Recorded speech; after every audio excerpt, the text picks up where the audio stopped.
Today I'm going to show you what a quick trip from the Greater Tampa area to the Keys looks like. We're going to see the Everglades, 7 Mile Bridge, and Skunkapes. Come on, let's go. A trip from the Greater Tampa area down to the Keys will take you about 5.5 to 6 hours.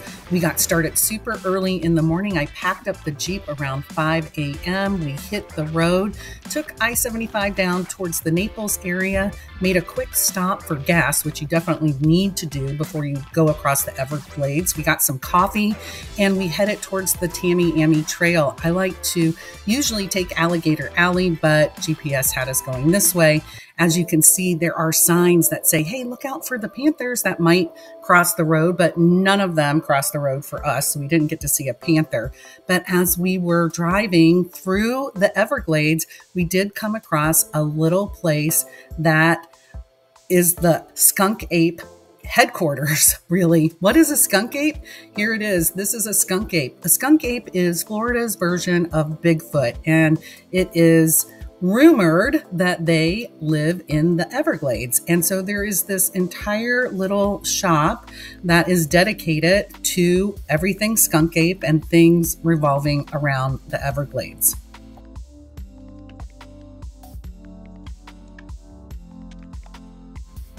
This store was super, super cute. I don't ever remember going into anything like this store ever.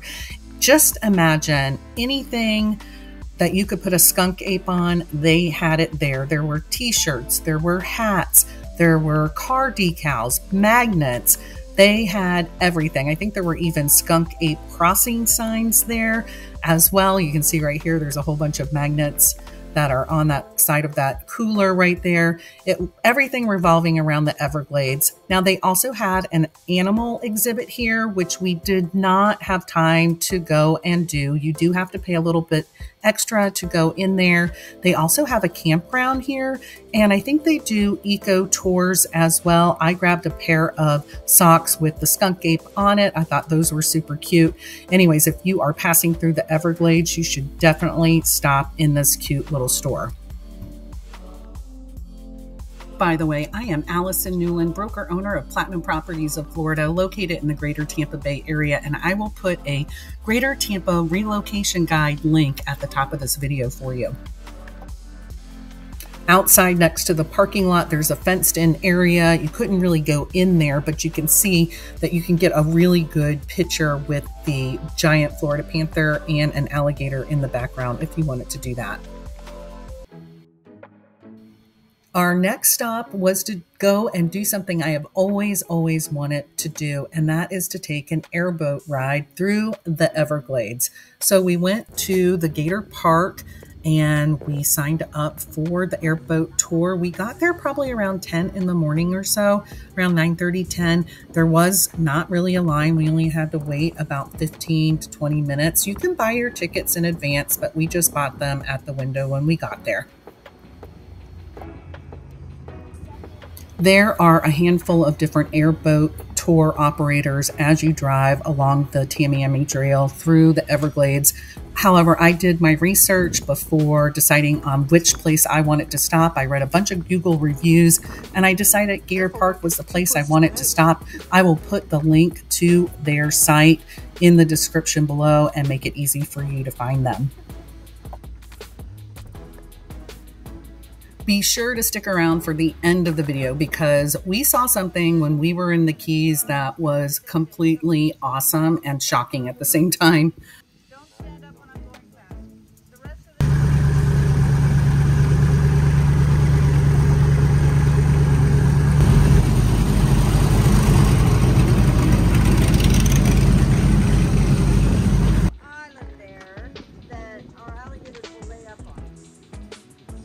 There's an opening right coming out of the front of the boat. After a brief discussion about how you stay safe while in the airboat, which basically amounts to not putting your hands over the edge or standing up while the boat is moving, Then they take you down the canal, which takes about, I would say, probably about 20 minutes. You're kind of going at a slow pace, and the airboat captain will point out different areas where you might be able to spot an alligator or some different things, like there are different turtles and things like that that are out and about there. And after that slow start, like I said, it takes about 20 minutes before they get to where they take a turn, and then they just cruise really fast right through the Everglades. It's pretty cool.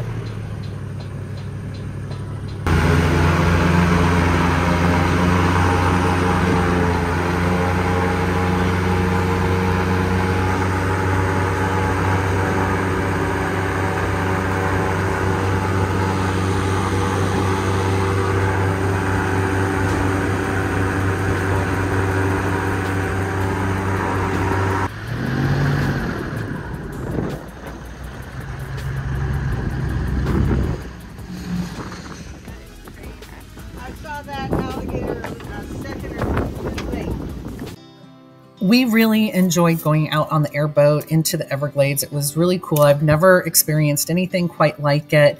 I think next time we will go on a smaller boat, one of the more private tours that maybe 4 to 6 people can go on, and you can reserve those in advance and get more of a specialized tour that way. We saw a handful of alligators. I did think we were going to see more, but I don't know. I didn't really know exactly what to expect.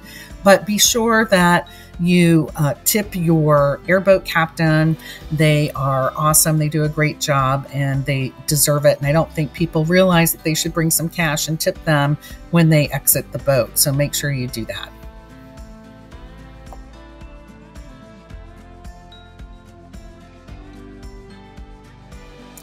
After the airboat tour, we finally started to head into the Keys, and we were super hungry at this point. So my daughter did a search online, found a restaurant on Google. It had great reviews, so we decided to stop there. It was called Gardenia's Bistro in Tavernier, and we just pulled along the side of the road. We went in through the picket fence. You can place your order right here at the counter that you see right there, and then you can walk around while they're preparing your food. And it's a cross between a little cafe / garden center. They have all kinds of things for people's gardens, I guess people who live there locally. They have bird baths, and they have statues, they have artwork, and it's just a really beautiful setting.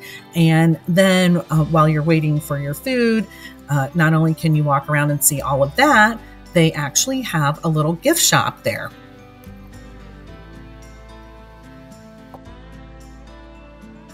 I had the best sandwich. It was called, I think, a BLT or some version of that. It was really, really good. I have put a link to this Gardenia's Bistro into the description below so you can easily find it and look at their menu and their reviews. And if you're traveling through the Keys, be sure that you stop there.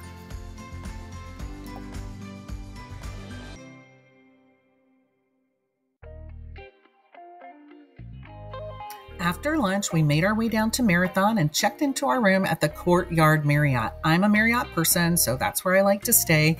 This hotel is right on the water. The rooms were big and comfortable. The staff is super friendly.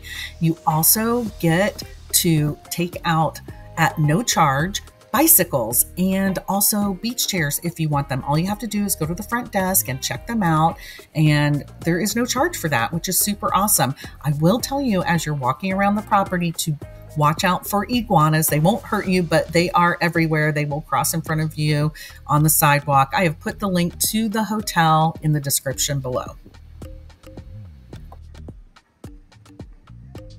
After we checked into the hotel, we did not waste any time. We threw on our bathing suits, grabbed some beach chairs, and headed over to Bahia Honda State Park to go to the beach. Now, the beaches here are very, very different than what we are used to on the Gulf Coast of Florida. There's not as much beach. There's a lot of water, but not as much beach. But the water is crystal clear.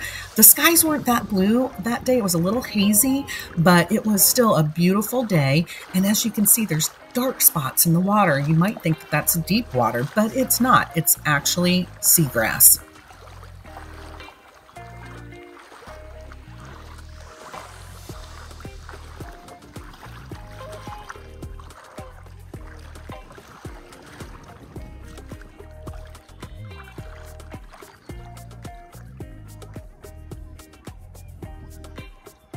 It is truly beautiful here. And again, make sure you stick around to the end of the video because you are not going to believe what we saw when we were here in Marathon.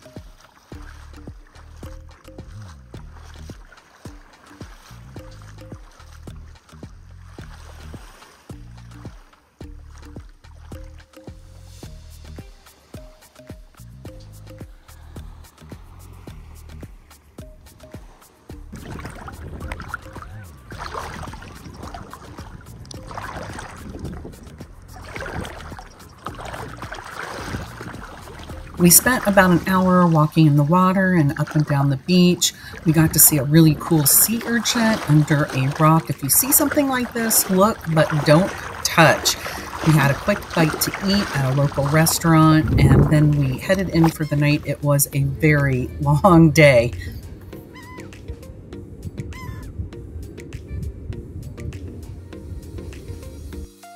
The next morning we got up and we grabbed some bikes from the hotel and we started to explore. We wanted to go over to the old 7 Mile Bridge and check out what we were going to run the next day because we were in town for the 7 Mile Bridge run.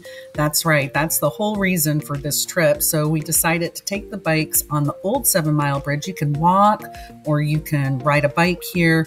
There is access to what's called Pigeon Key. We didn't have time to explore Pigeon Key, but we got to see what it looks like to be on the bridge. I've driven over the 7 Mile Bridge many times, but never had the opportunity to take a bike across the old 7 Mile Bridge, and it was really, really cool.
We worked up quite an appetite on our bike ride, so we asked a local where would be a good spot to eat, and they recommended Birdine's Waterfront Bar and Grill. So we headed over there, and it is a cool little spot. It's tucked away.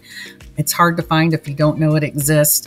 And it's right there on the water because it's actually part of a marina and the water is really pretty. It's got great views. You are on the second level and no matter where you sit, you have a really great view. The food was good and the French fries were awesome. I will put a link to the restaurant in the description below.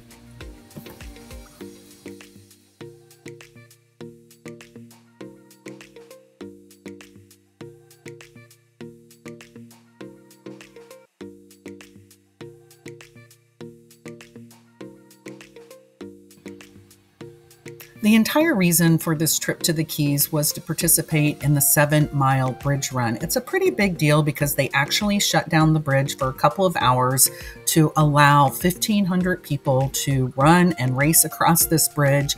It's kind of a difficult race to get into. It sells out in under 2 minutes each year. Once we found out we were in at the end of January, we booked our reservations and we were super excited to come down here. You have to pick up your bibs in your car. It's very well organized here. We are about to get onto the bridge. They opened it up super early for us and you can see the sun rising. It was super windy that day, so it was kind of difficult. I'm so glad that we did it. I was a little nervous because I'm not really a runner, but I didn't end up getting picked up by the bus. I completed it on my own, so I was super happy about that. And I will put the link to the 7 Mile Bridge site in the description below in case you're interested in finding out more details about the race.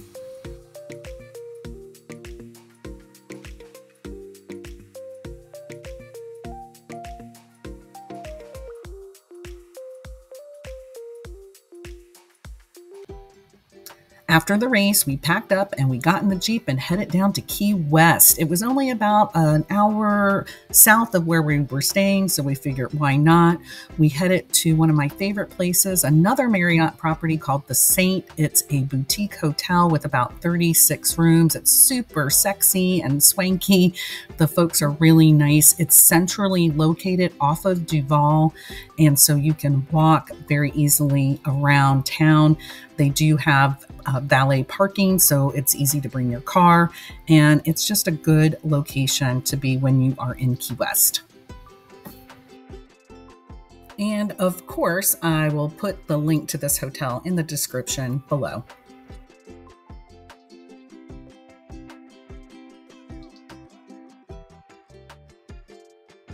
Now, if you're not up for the drive from Tampa down to the Keys, you can easily take a flight on Silver Airlines from Tampa International to Key West. It takes about 40 minutes, and you can leave at 8 o'clock in the morning and be at your hotel by 10 a.m. So keep that in mind. It is a really easy trip.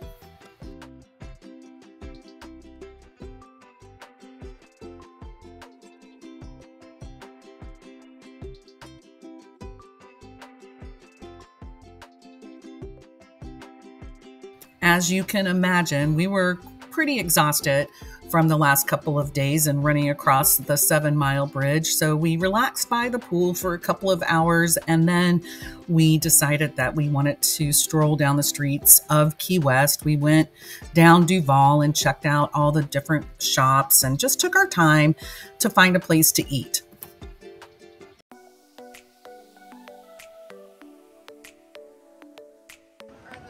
It's up here. Can we go?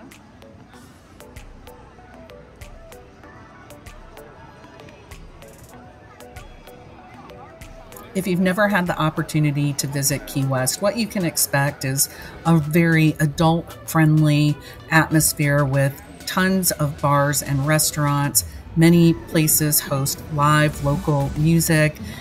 It's always a great spot for people watching. No matter where you are, just grab a seat, grab a beverage, some food, and just sit down and enjoy the people watching. You will be fully entertained. Doesn't matter what time of year. There's always people having a good time walking up and down the streets. Wear comfortable shoes. Do yourself a favor. Don't feel like you need to get dressed up. It's a casual atmosphere, and it's a very down-to-earth place. Plus, it gets really hot, so you just want to wear something really comfortable so you can really enjoy the experience.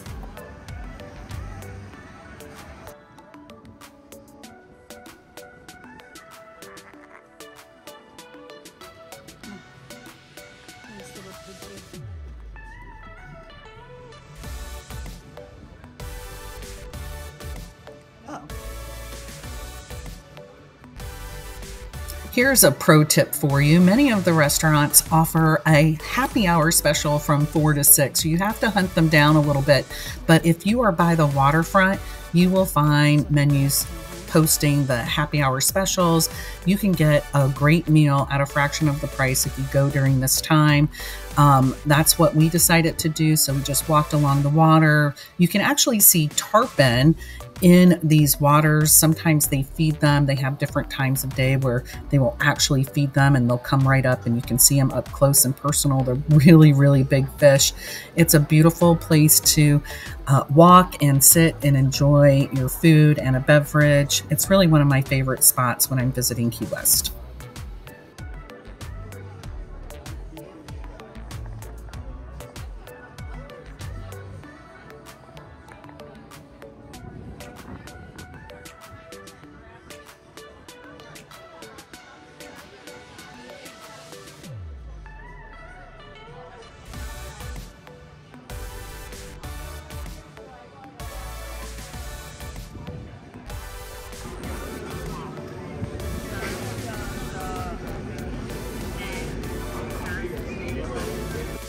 After we had a bite to eat, we headed over to Mallory Square.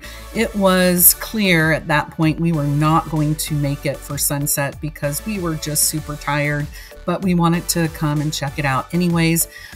During the sunset hour, you will find this area packed with people. It's a beautiful place, and actually the place to watch the sunset in Key West.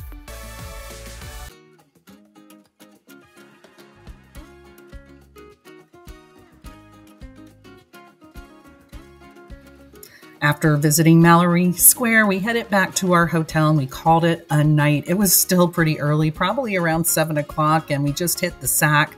We got up early in the morning and we headed back home to Tampa. But you can see it's not hard to make a quick trip to the Keys, even if you live in the Greater Tampa Bay area.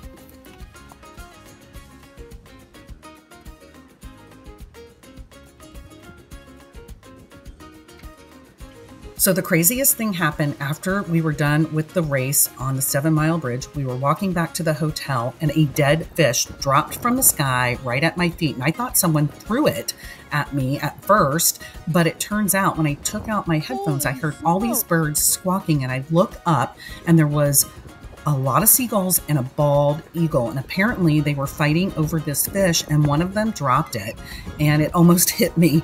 But you can see that the eagle landed on top of the electrical pole. It was so crazy. I wasn't sure. To see another one of my favorite spots to visit in Florida, watch this next video.